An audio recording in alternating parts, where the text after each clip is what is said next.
All right, guys, this episode has been a long time coming, one might say. Uh, it began in 2011 when I started my career. And yes, I will admit the podcasting setup isn't the greatest. Yes, this is an upside down glass vase from Costco. What can I say? Next item to buy is a podcasting microphone stand. Um, anyway, so yes, improvising a bit here, but this has got to be done. I've got to tell this story. Uh, as the title says, it's about declaring war on moral injury, possibly the most obscure concept to go to war on ever conceived. Nevertheless, because of my intimate, personal, and long-term experience with the results of moral injury, I believe it's worth going to war on. And yes, sorry if you're hearing me breathing into the microphone. I am experimenting with, trying to use this thing properly, which involves getting my mouth a bit closer to it, which means also I've got to learn to, use it properly. Excuse me, as yes, I get through this as the rank amateur that I am. Sip of coffee. Okay, let's cut straight to the chase. What the hell is moral injury? Well, it's a kind of psychological injury. And there are many clinicians, researchers, and influencers, even people who have done TED Talks, who matter in this space. But the research I've been doing for the past 5 days has bubbled up a key figure for me, at least. His name is Dr. Eric Kulker. That's Kuelker.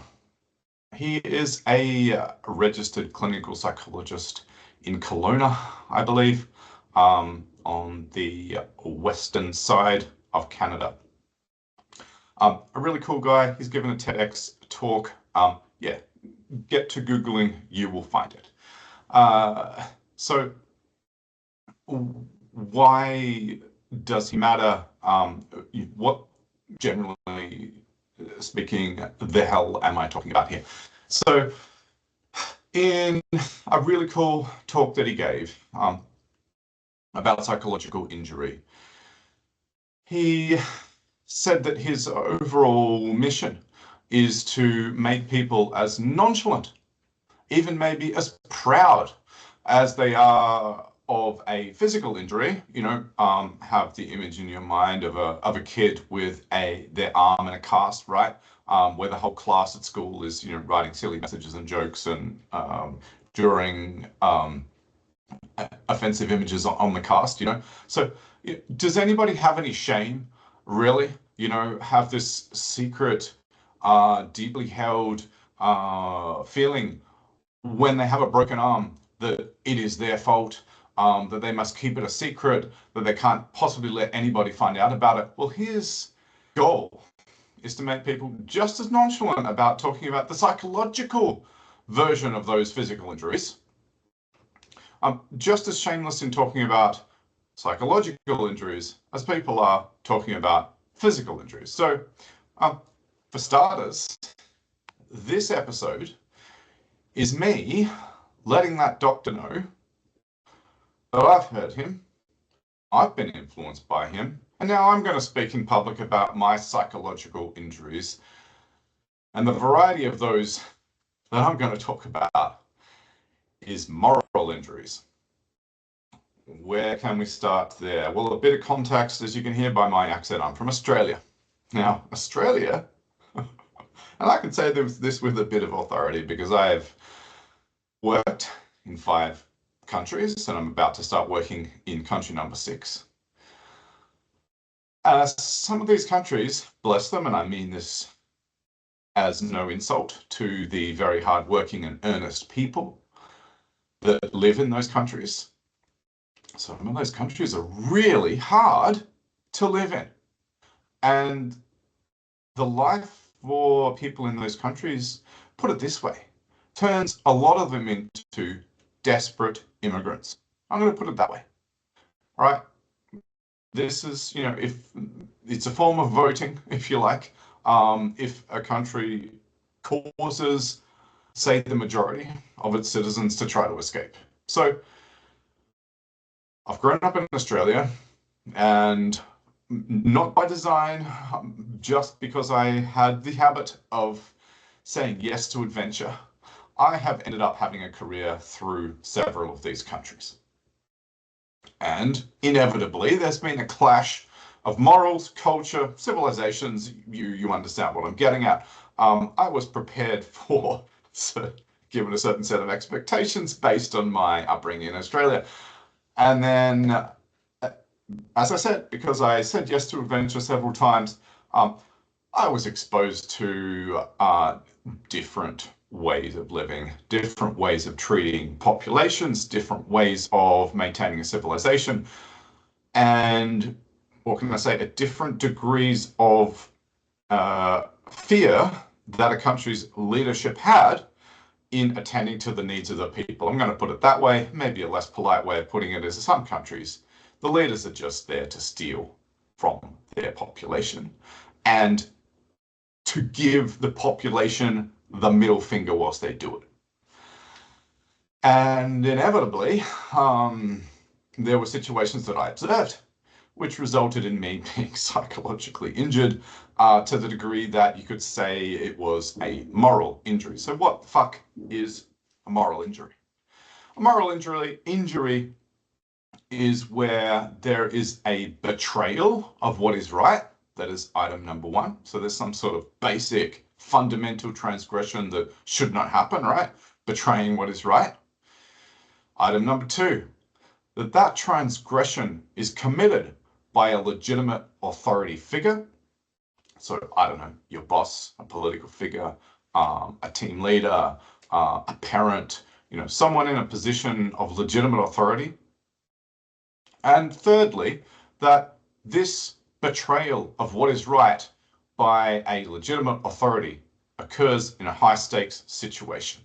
So, if you don't do what's right, the risk might be death for someone, or I don't know, that the company goes bankrupt, or that effectively the media has a false impression of the conduct of your company, right? So there's a high stakes that this betrayal of what is right by a legitimate authority figure occurs in a high stakes situation where the consequences could be dire if you do the wrong thing.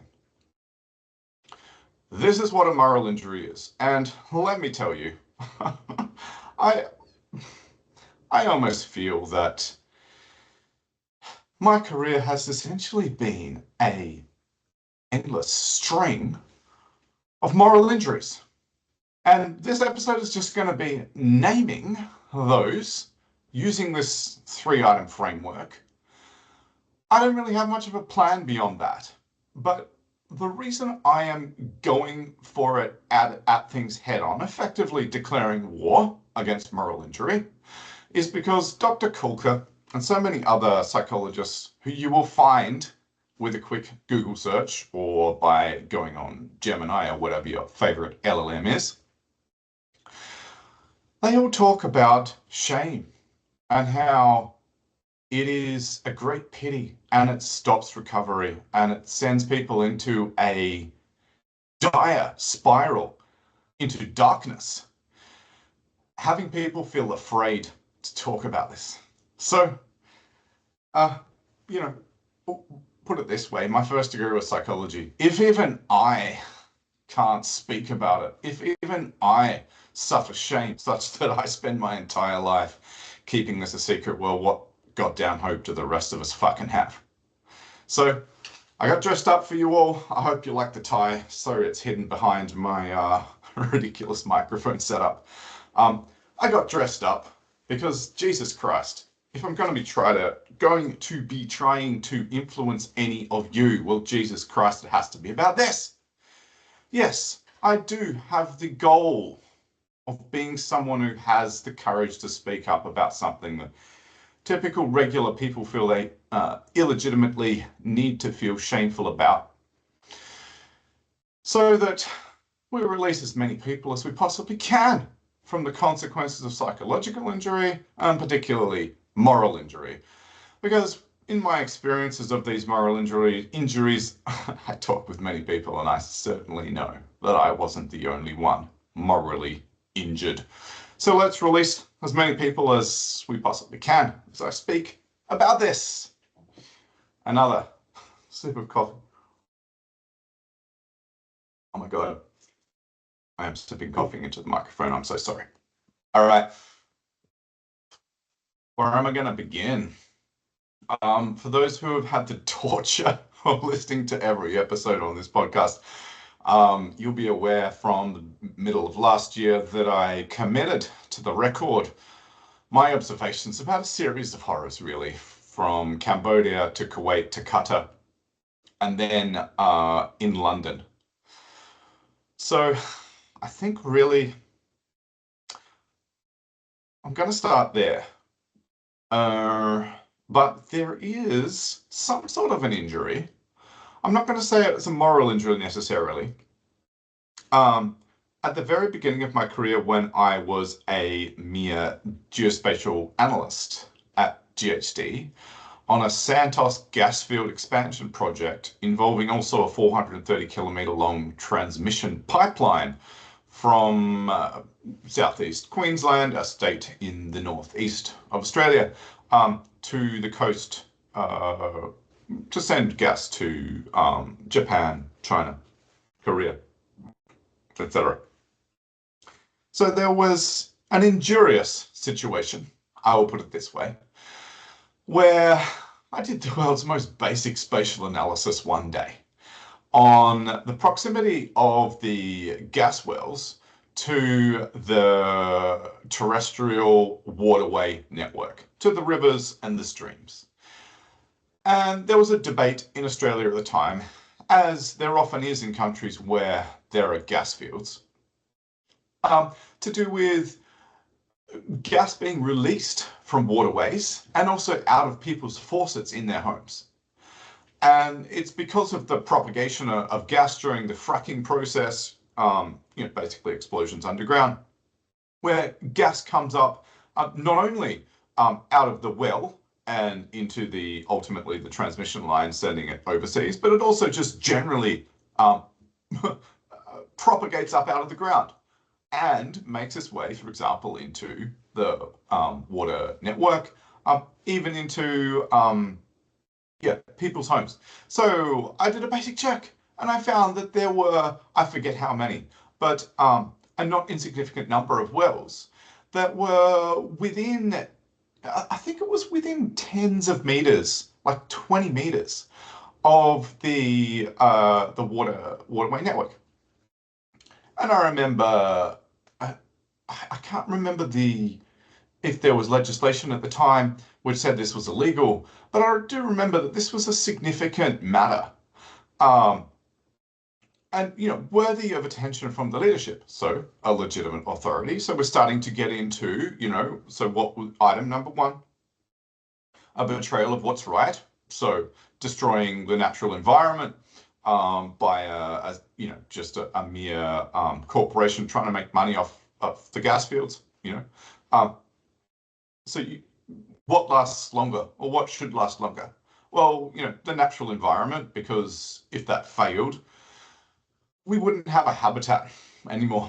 Simple as that. So that was the betrayal of what was right, according to me and my value system. And then there was a legitimate authority. So it was the team leader that I took this to during a team meeting. And when I mentioned it, he essentially gave, what can I say, a slippery answer. And it was an answer designed to permit the continued engagement of the consultancy in this project, despite what apparently seemed to be, and it wasn't just me in my team, there was discussion throughout the team of about 10 people about the legitimacy of this. So this individual, in my view, engaged in this betrayal of what was right.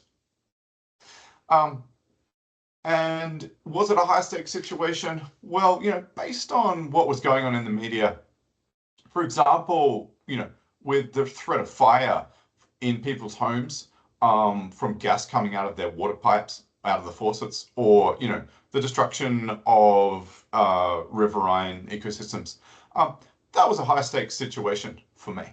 So, but the thing is, we need to draw a contrast between this and what actually caused the term moral injury to come along. So this brings up some truly horrific testimony in several very interesting videos that you'll see, for example, on YouTube from veterans. And God, the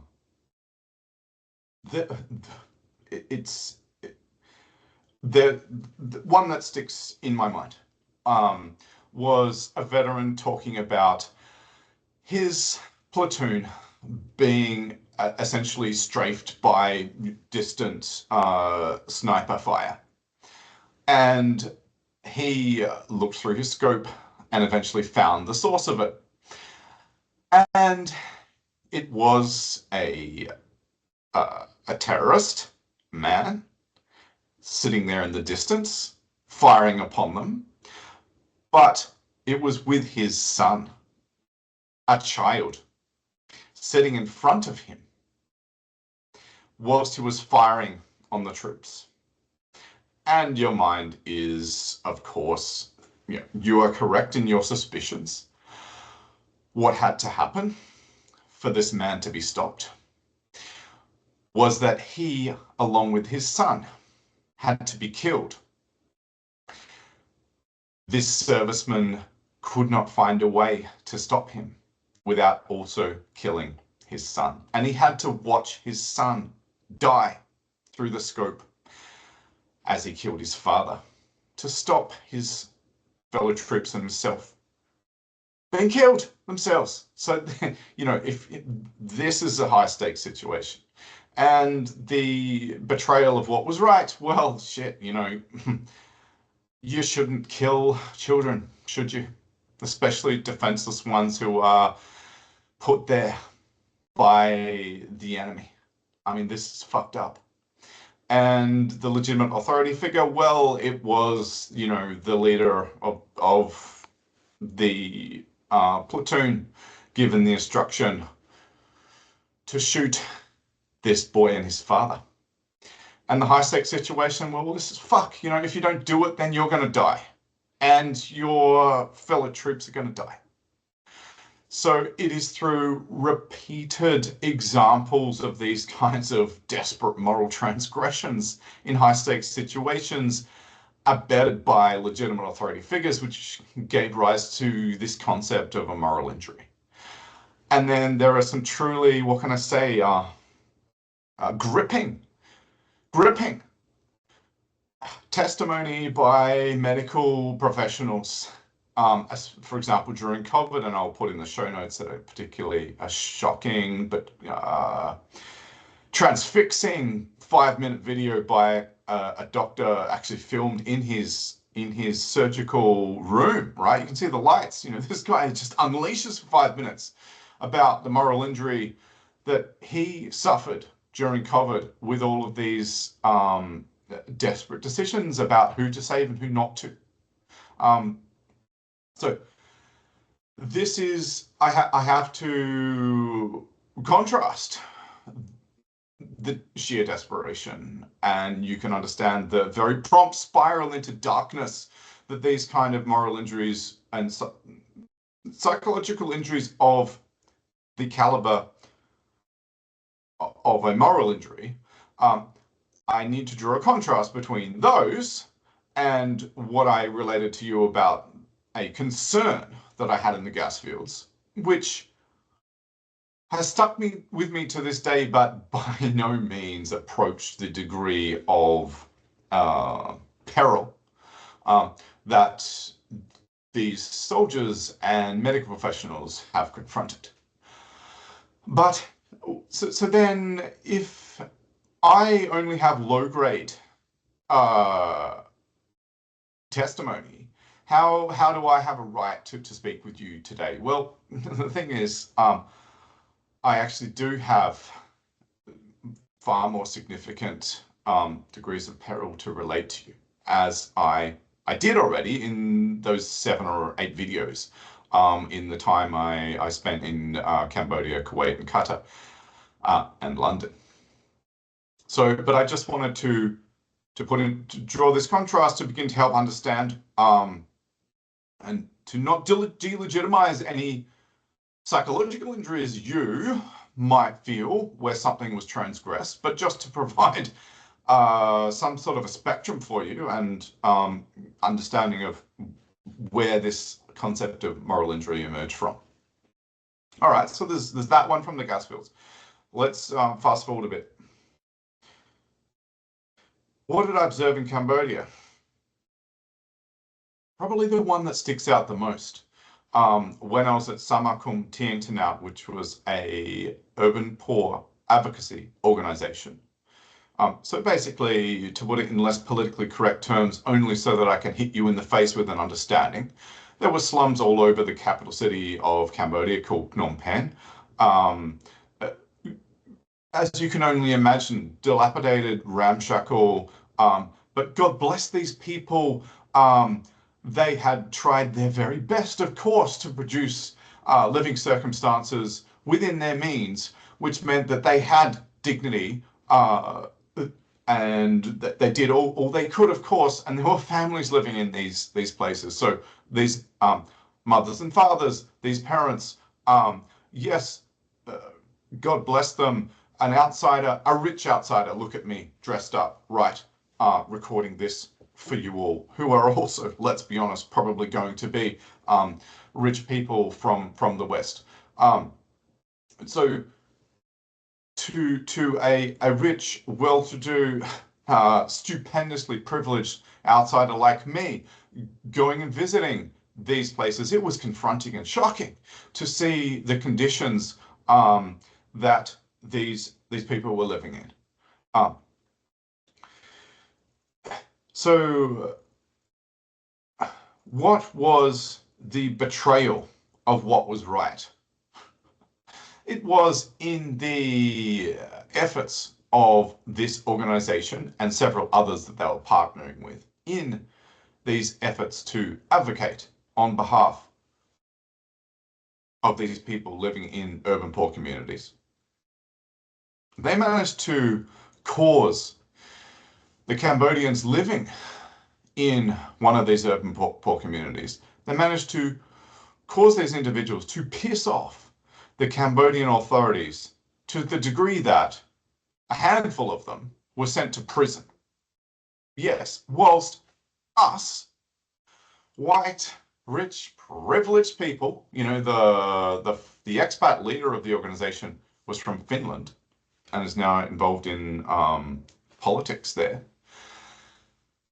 We were all left to feel and to comprehend the incredibly grave circumstance that the political activity and opposition that we had encouraged the locals to engage in about the conditions in their urban poor communities, but more particularly the conditions around their eviction from them, as the government tried to improve the commercial and residential circumstances in the city. We were left to confront the circumstance that what we had all engaged in had resulted in these people potentially being locked up in prison for a very long time. So there was a desperate campaign that everybody engaged in, and it was successful, I have to say, thank God, to get them then out of prison. And as far as I recall, it was about 2 weeks. But so there were the transgression, there was a couple. The betrayal of what was right was that these poor, literally poor, these poverty-stricken individuals were victimized by the government in advocating for better conditions in their eviction from these slums. these urban poor communities, were victimized in standing up for what was right to the degree that they were chucked in prison. But there was another betrayal of what was right, which is that the privileged, often white people working in volunteer organizations, through their efforts, managed to G up these locals to the degree that they were victimized by the authorities and enjoyed freedom, whilst these poverty-stricken individuals were victimized by the authorities and chucked in prison. That was a betrayal of what was right as well. And so what was the, who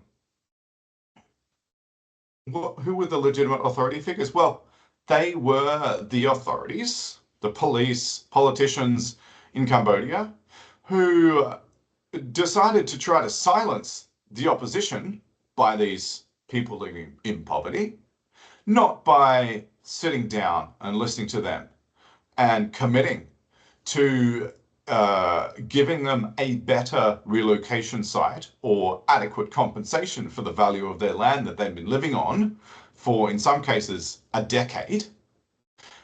No, it wasn't to do that. It was just to bundle them up in the back of a police vehicle. I wasn't there for that. I wasn't even actually directly involved in it. I was just a GIS person working on the database, one day, and then found out later on that this organization I'd been volunteering for as part of its activities, broader activities, I've been associated with these people being put in prison. So the legitimate authority figure, yes, involved in the transgression was the local authorities, but also the legitimate authority figure involved in the transgression was the leadership of the organization that I was volunteering for. These privileged people. They shouldn't have taken things that far, and they did. And the high stakes situation, well, shit, it was high stakes in several respects.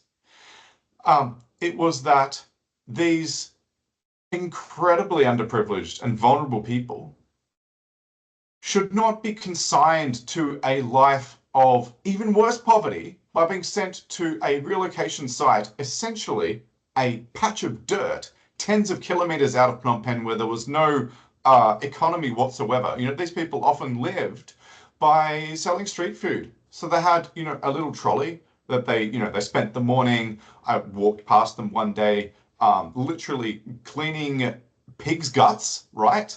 To then use as an ingredient in a street food meal. So it's pretty, what can I say?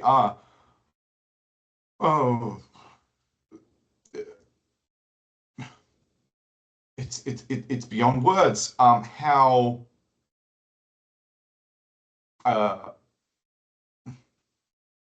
it is the very opposite, maybe the very definition of eking out an existence, these people.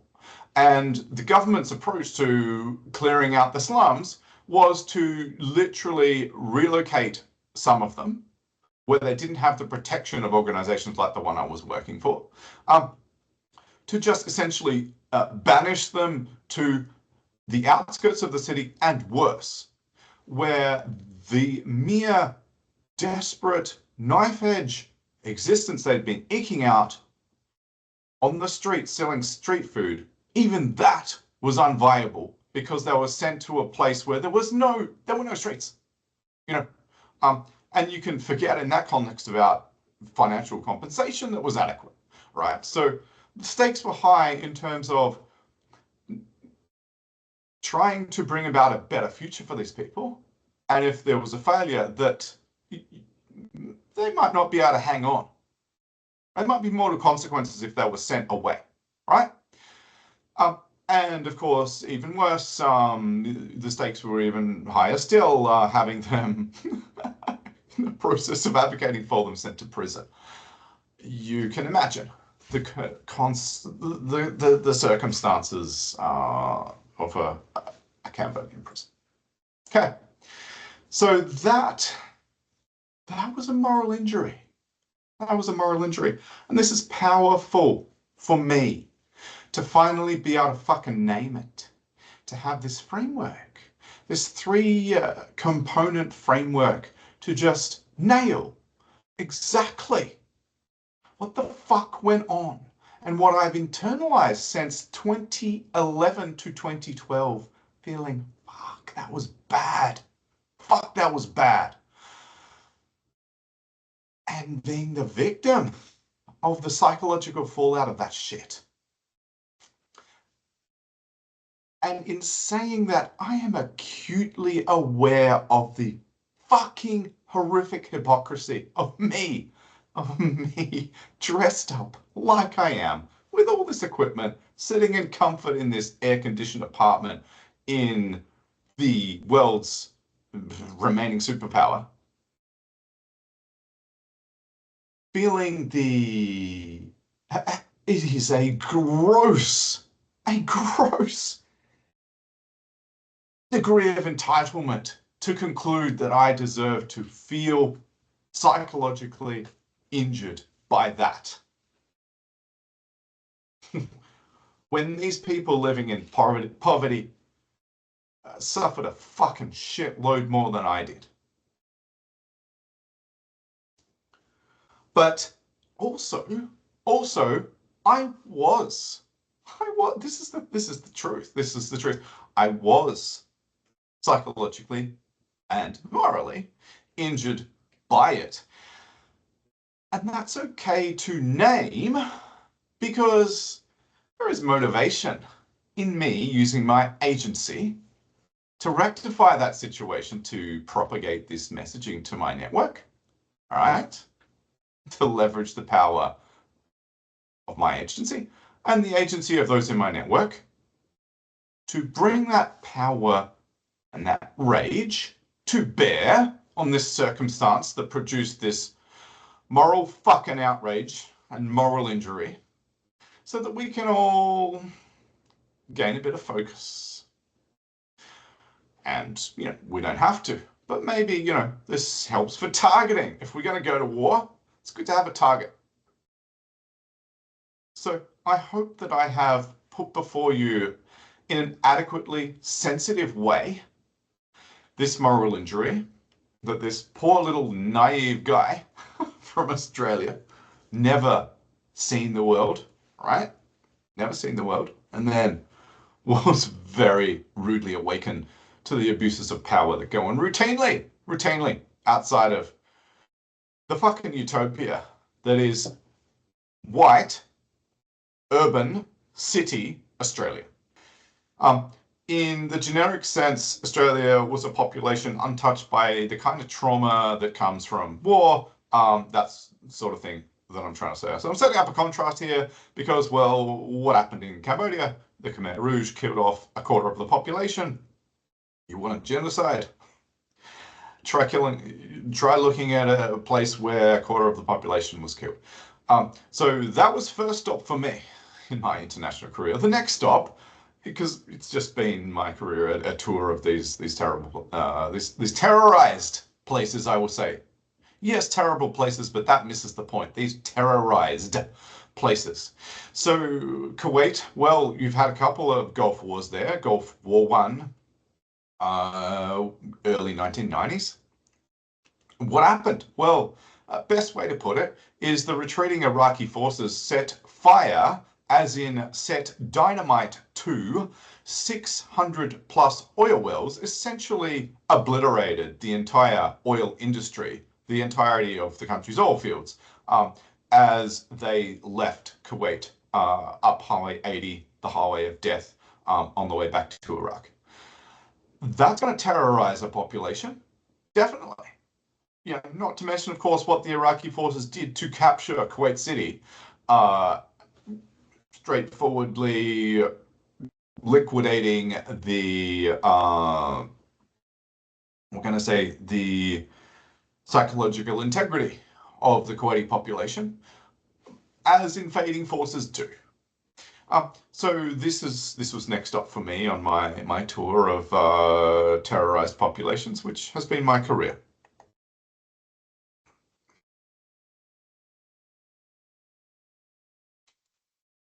And so, okay, so this is an episode. It's tempting to detail things in too much.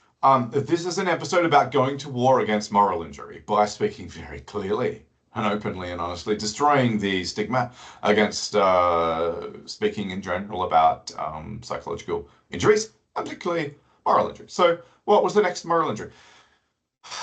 God, it's hard to know where to begin and where to fucking end.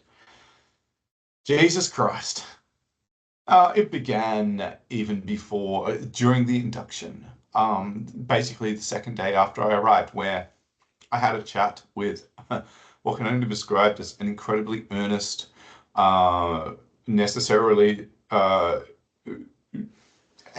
incredibly earnest, successful engineer from the Philippines who had provided very well for his family. Back home, he proudly showed me a Toyota 4Runner, which is like the staple of Southeast Asia in terms of SUVs. A fantastic car, it has to be said. It has to be said. Anyway, he showed me a photo of this thing he'd bought for his family back in the Philippines. But what I found out in the course of our discussions, getting to know each other, was that this engineer was paid less than me, a white guy, a GIS specialist at the beginning of his career, compared to a middle-aged, respected individual tasked with an incredibly rigorous calculations with a huge amount of responsibility to ensure that engineering designs were safe. Let's just put it that way.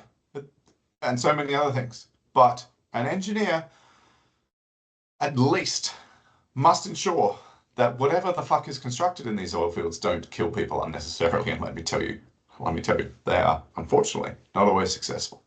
But it was galling to discover that this individual was the subject of structural discrimination in literally because of the laws of Kuwait, where people from Eastern countries, so-called, must be paid less than those from Western countries. And I nearly turned around and went home. But for some sick reason, I decided to stay and dealt with the psychological fallout for 4.5 years.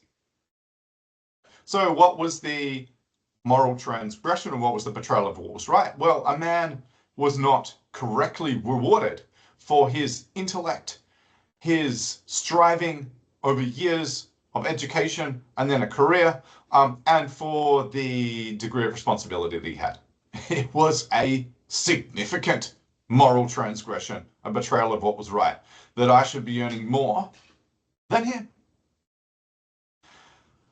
By a legitimate authority figure, well, the laws of the fucking country and all of the legitimate authority figures claiming legitimacy as authority figures that fucking wrote those laws, right?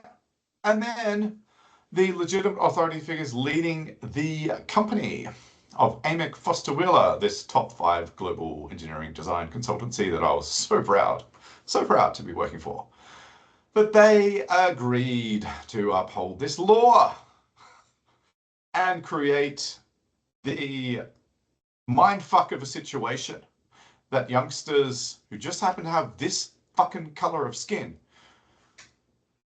should be paid more than this incredibly respectable engineer who had a darker color of skin. That's moral injury framework item number 2. In a high stakes situation, well, okay, it wasn't of the sort that it was in a war or you had to choose between who got to live and die in a COVID treatment situation. But, it is high stakes, actually.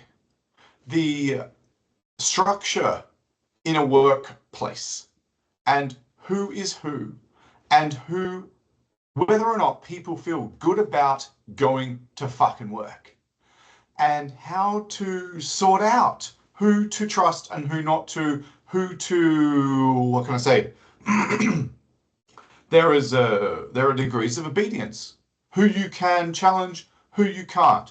This fucking matters in a workplace, because if that hierarchy is somehow messed with, then it can be difficult to, when there is a decision that you want to challenge, if there is a wrinkle in the hierarchy, then how you go about talking with others in high stakes situations that may emerge can be messed with. And there's just the simple issue of human dignity. That's a high stakes situation. And I'm sorry, but this just has to be owned. What people are paid in an engineering consultancy is a basic fucking metric of the hierarchy, and for a reason for getting up and going to fucking work. If there is an unjust rearrangement of that hierarchy, then that's high stakes. That's a high stakes violation. It is, just put it simply, it is high stakes how much people get paid. It's kind of your whole reason for existence in the end. So that was the first moral injury. But things get a whole lot fucking worse. Really fucking worse. My God. I'm going to skip to the worst one of all. And it continues to this day. It's a multi-headed beast. I'm going to just go for the one that sticks out the most. So the legitimate, I'm going to get things mixed up, but the one that sticks out the most is the involvement of the British Safety Council. This is an organization that somehow certifies the safety of an organization, and they hand out certificates after they've presumably done some sort of an audit. Although the bit of research that I've done also shows that they offer training courses in safety, and my understanding is that you can somehow get one of these certificates. I could be wrong, but through completing one of these courses. Anyway. Why the hell am I mentioning them? Well, there is a manpower company called NBTC. Excuse me. You're getting it. Burps and all. This really is just testimony. The production values ain't great. There is a manpower company that has, to this day, on its website, a certificate from British Safety Council, proudly showing how the safety regulations, that they adhere to safety regulations, and, that they're a safe workplace. There is in at least, in the past 6 months when I checked, they have one of these certificates on their website. Oh, look at us. We are legitimate. You can trust us, that we will maintain a safe workplace. I also happen to know that back in 2017, they had a certificate from the British Safety Council from 2016. I have that certificate saved.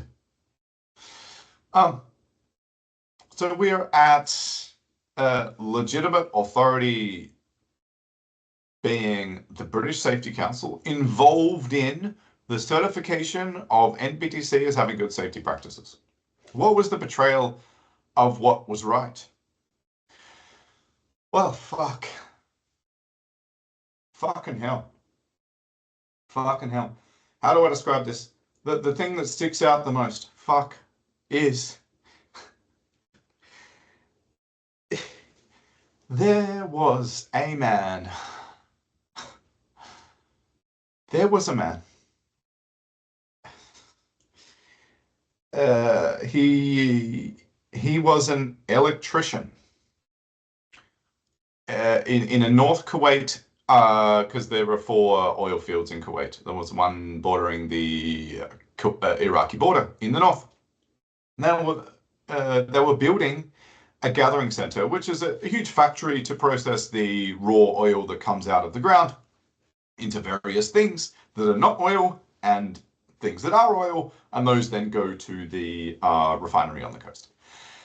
An issue in many oil fields, including in a recent episode of Landman, a fantastic series on Amazon Prime, is H2S gas. This gas can essentially cause you to suffocate. And as a result, everyone in the oil field has H2S gas monitors on them. And if they beep, you have to evacuate fucking immediately because you're going to die on the spot, basically. And there was an H2S gas leak. And this electrician working for NPTC Group promptly caused an evacuation of the site. And it was so bad, he had to call an ambulance, and him, including 4 others, went to Jara Hospital. And I have documentation from that visit showing that the doctors found that he indeed did have gas poisoning. And so it was thanks to the paramedics that attended the site and chucked him in an ambulance and sent him into hospital that he lived, along with the others.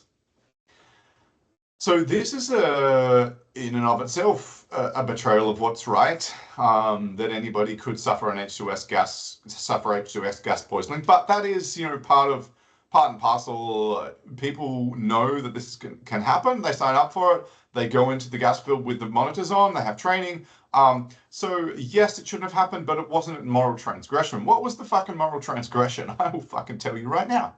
It was that this poor motherfucker, because of what he did, as in evacuating the site, he was described to me by an Amick Foster Wheeler, senior safety engineer, as a troublemaker. Not only that, he was fucking fired by NPTC. Not only that, I checked the safety database from the Kuwait Oil Company, and I found that there was no safety incident recorded for this H2S gas leak involving an evacuation from site of 160 staff. There was no safety incident in the fucking safety database. And what drives safety improvements at site? It is what's recorded in the safety database. So we have multiple moral transgressions here. Because a guy who saved himself and 4 others, who were sent to hospital on account of gas poisoning, and evacuated others to safety, was fired. Why? Well, it's retaliation for threatening the spotless safety record of this manpower company, which, by the way, rumor had it, was owned in part, at least, by a member of the royal family in Kuwait. So intertwined fucking, chicanery and general shithousery that goes on in these, I'm sorry to say, I say this fully acknowledging I am speaking in a state of rage at the moment. These illegitimate countries. Illegitimate? Yes, perfectly happy to say that. And not sorry. You're illegitimate. If you create a circumstance where this poor motherfucker, right, fresh in Kuwait, he'd only been there 4 months, 0 power, he was brown, he was from India, he was young, trying to learn the ropes, just following his fucking training, evacuated the workers, and in retaliation, fired and sent back to India. What was the further fucking transgression here? The further moral transgression? Well, all Indian workers basically pay their recruiters in India a fee, often a year's worth of salary that they anticipate to get. And so this guy would have been sent, therefore, back to India with a debt of a 1-year salary that he can get in Kuwait, but by no means can ever get on a lowly electrician salary in India. So this poor motherfucker had multiple layers of trauma visited upon him. And what killed me the most was that I had his email address, his personal email address. And what fucked me up big time, sent me way down into the darkness for years. nightmares, sleepless nights, the fucking works, was that this poor motherfucker, after sending an email appealing to Kuwait Oil Company staff, AMEC Foster Wheeler staff, NBT, everybody he could fucking find, nobody rescued him and stopped this injustice. I verified that he had left Kuwait through a contact, literally a princess. yes, a member of the Kuwait royal family. Yes, I had that contact. I still have her email address and phone number to this day.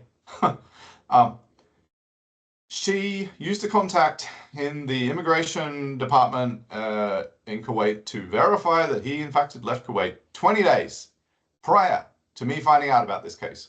And what fucked me up is that he never responded to any of my emails. Now, he may have done that simply because he wanted to be done with all of it, all right?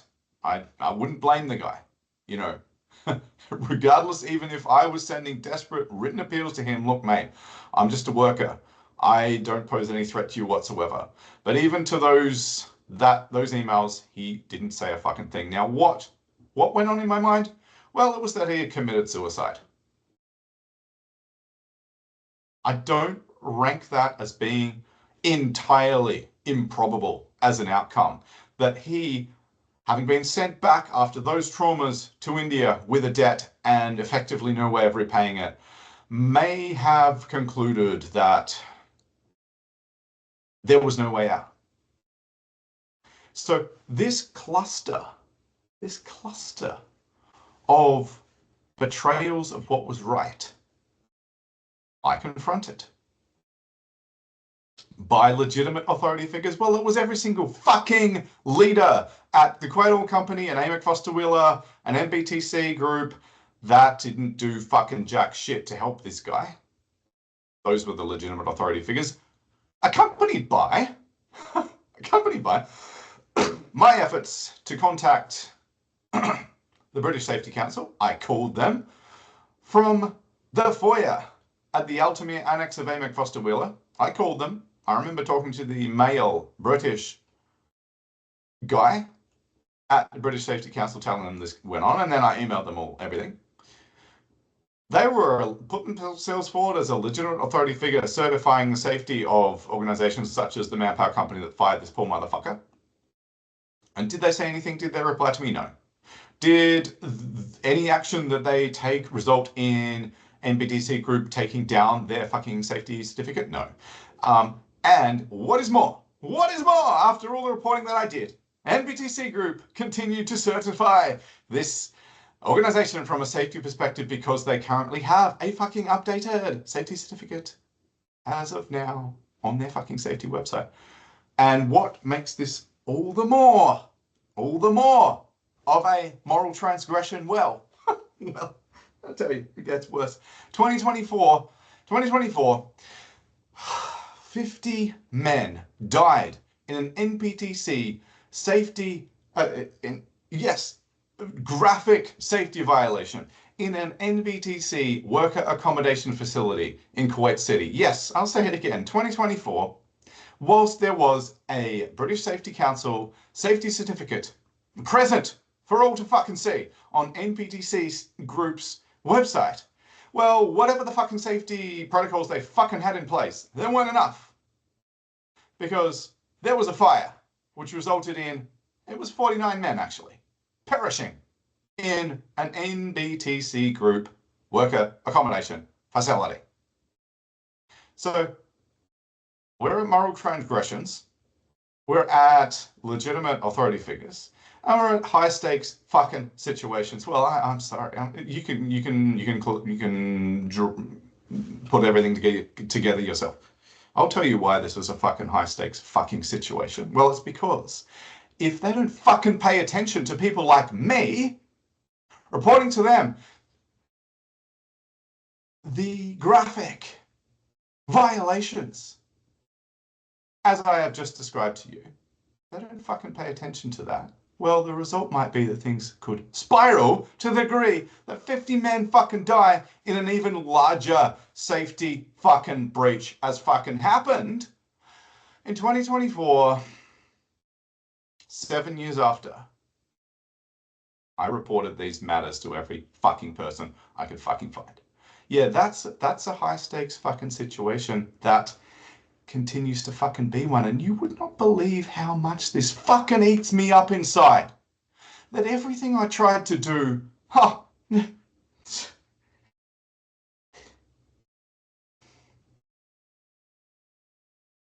these men died. It's not a moral injury. Yes, it is a moral injury, but it's also just a moral situation. And it fucking continues. And the British Safety Council is right there, not doing what they should be doing as a legitimate authority figure in the safety industry. In the fucking very least retracting, causing NBTC Group to take down that certificate. That's a live situation, guys. So this is the degree of psychological injury. It is at the level of a moral injury. And I have been brought down psychologically to the darkness for years. And it's fucking sucked the life out of, I've got no enthusiasm. It's called depression. It's caused me to be depressed. And I must address this for the good of you all. Yes, fuck, man. If I'm to be a leader, if I'm to be fucking anyone, if I'm to be a participant in an organization at any level, well, I have to personally clean house, do what it takes. But Jesus Christ, there is an opportunity here to use these experiences to bring everybody, as many people as I can, along with me. And there's just a population level issue. That's global. Globally, no civilizations, as far as I'm aware, really have managed to achieve the destigmatization of psychological injuries, so I'm contributing. And I'd love for as many of you as possible to be influenced and receive the benefit of my open testimony to legitimize public testimony, speech, about having zero shame about psychological injuries. Fuck, man, I wish I had a broken leg instead of a broken mind and heart and soul.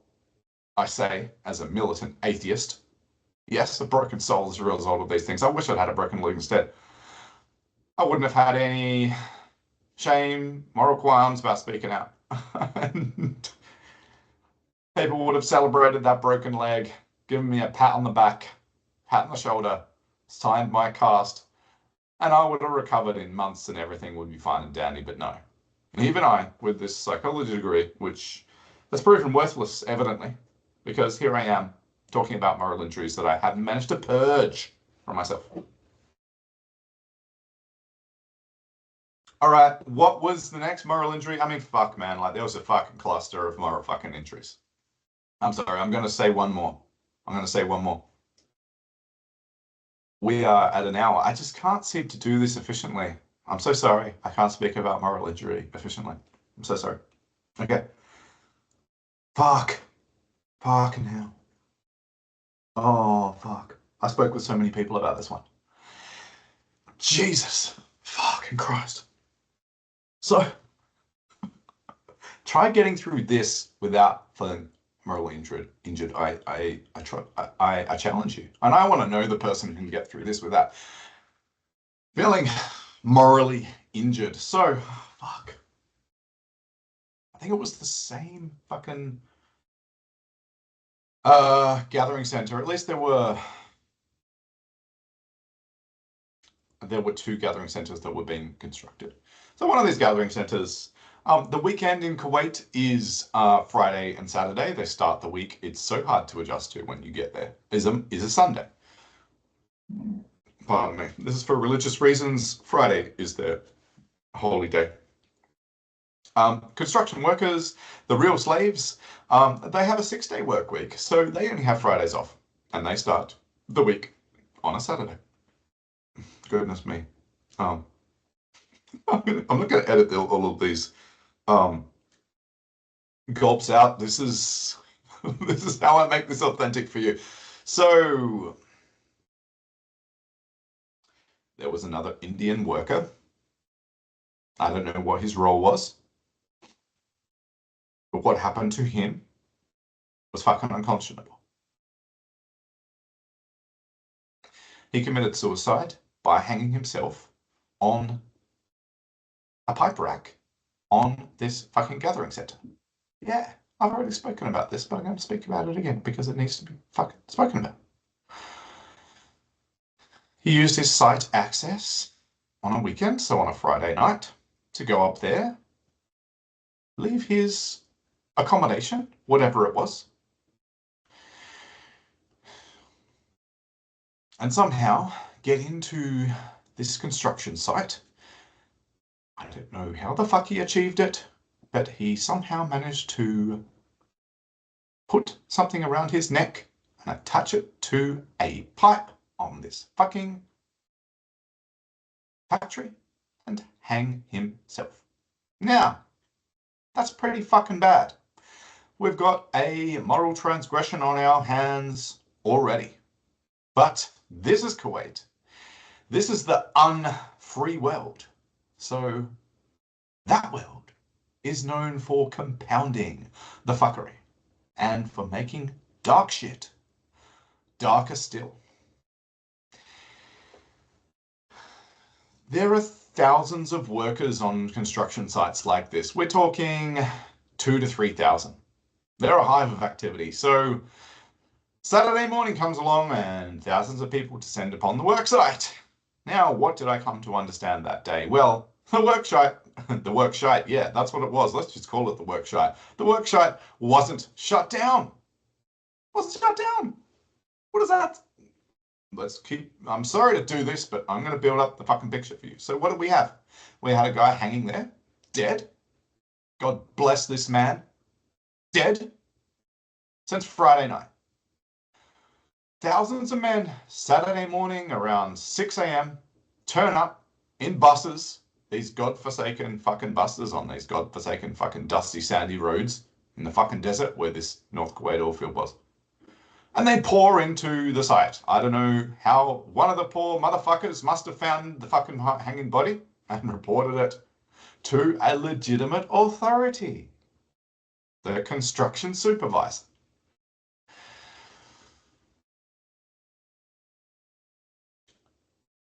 The worksite was not shut down that day. We've already got a moral transgression. Some poor motherfucker committed suicide on the fucking worksite, right? There's a whole lot of shit going on there, right? Whole lot of shit going on. He didn't do it at home. He didn't do it, in some, field, in some forest, they had a whole country.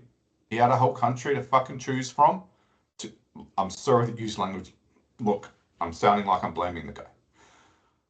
I am doing this in a state of rage. I'm going berserk, to use some technical terminology in the world of moral injury. Yes, a berserk state does occur when a moral injury has happened and someone needs to testify about it. Well, in response to a moral injury, someone can enter into a berserk state.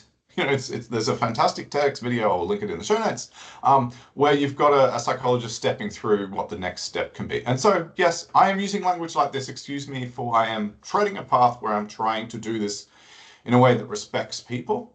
And excuse me for sometimes making errors.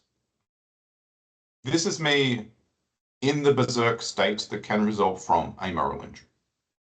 So this poor, look, man, excuse me, I have to, I use this language, I use foul language, believe it or not, out of respect. This poor bastard chose anywhere, could have chosen anywhere in Kuwait. It's a pretty small country.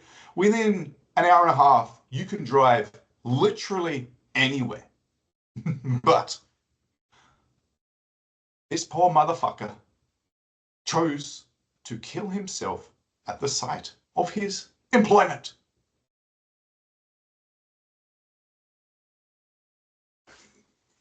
You can make straightforward conclusions about a message he might have been trying to send. So we have clearly a moral transgression going on here, and perhaps he was doing it. Very likely he was doing it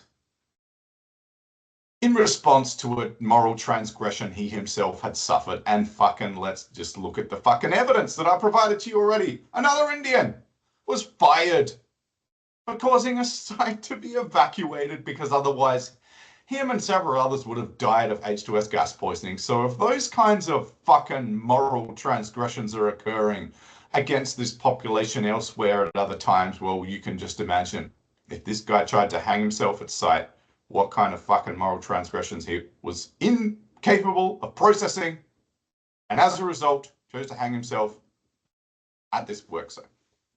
That was the moral transgression. What was the legitimate authority figure involved? Well, it was the fucking construction supervisor who failed to shut down the fucking work site. Oh, let me tell you, I spoke with so many people. I didn't see it personally myself. I did, yes, drive up to the site later on. I wasn't there. I was a mere GIS specialist like all of us. We sit there in an air-conditioned office and we wait for others to give data to us. I very rarely went to site. But let me tell you, I started to with my site access card, which gave me access to every single oil field. When I found out there was a need to start to go to site. If there's anything from this, it is that I wish that I had shown my face and used the illegitimate power assigned to me by that culture as a white person. I wish that I had done nothing other than continuously circled around every single fucking site on the project that I was involved in and any others that I happened to see in my fucking way, because that might have made them fucking behave. Sorry to, again, to use this seemingly derogatory language, but this in my berserk state is all I can fucking muster, excuse me. All right, so the legitimate authority figure was this piece of fucking shit of a site fucking supervisor who didn't send everybody home in the presence of, because there was a fucking hanging body on the fucking worksite. What I indeed did find out from several people that I talked with, and it varied, was that there was between a 200 and 100 meter perimeter set up. These poor fucking bastards. They thought, what was adequate to do around this member of a underclass, a brown Indian worker, oh, so unfortunately hanging off the fucking worksite, was they thought it was adequate not to shut down the worksite, but to put up a 100 to 200 meter perimeter around the poor motherfucker, and for people to be allowed to go home if they wished to. Apparently that was the fucking instruction from this legitimate authority figure, and apparently thousands did, but also thousands remained. And one of them that remained was an Australian engineer, he told me, in the beating summer heat out the front door of the Altamira Annex after I asked him to go outside with me so I could ask him some questions in private. And he said, yeah, it was about 200 meters. And I could see the hanging fucking body. Now, yeah, that shit, that level of fucking hell on earth fucking was visited upon that group of fucking workers and more broadly, the fucking workforce, including me. Yeah, that fucking level of fucking,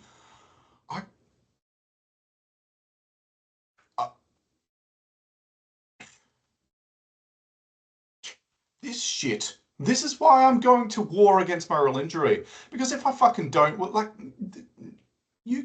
there can be riots start.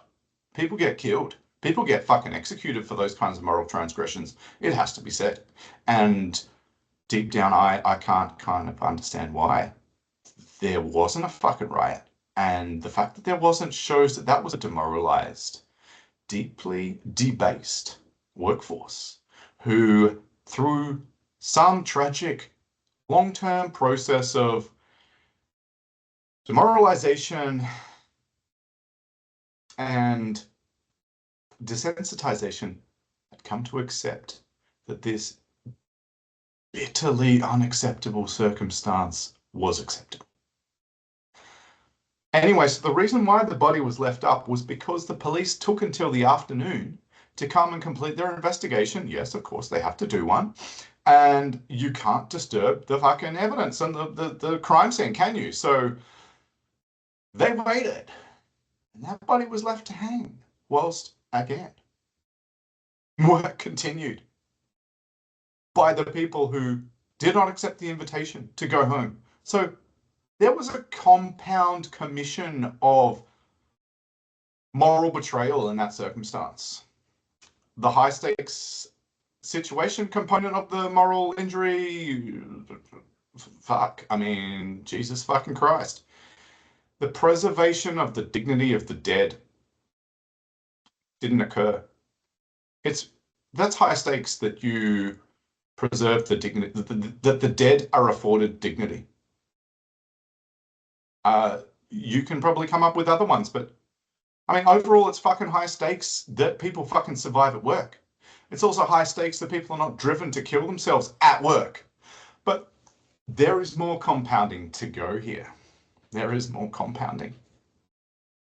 So, and this, by the way, wasn't the only suicide that happened. And it wasn't the only death at the workplace that I bore witness to indirectly. Again, I was enjoying the air-conditioned office. But there was necessarily a town hall meeting in the Altamir Annex in front of 300 people that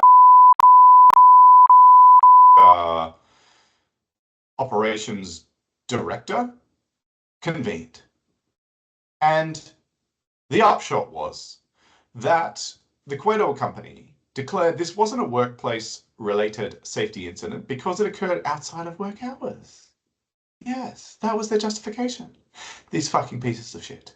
I mean, that is the mildest possible description of the possibly the most intense violation you can commit. It wasn't a workplace incident. So therefore, none of the activations of changes to policy, checking up on workforce mental health that could be triggered by a workplace incident of this magnitude were activated. No. And he stood in front of us and said that he acquiesced to this assessment and that the company, this powerful 30,000 plus strong global engineering consultancy, would not bring to bear upon the client its influence and reputation to fight and challenge to the end this graphic moral betrayal. No, he stood in front of us and said, we're going to agree with this assessment by the client. Essentially, fucking deal with it, cunts. Now, yes, I have named this guy publicly. It's not the first time.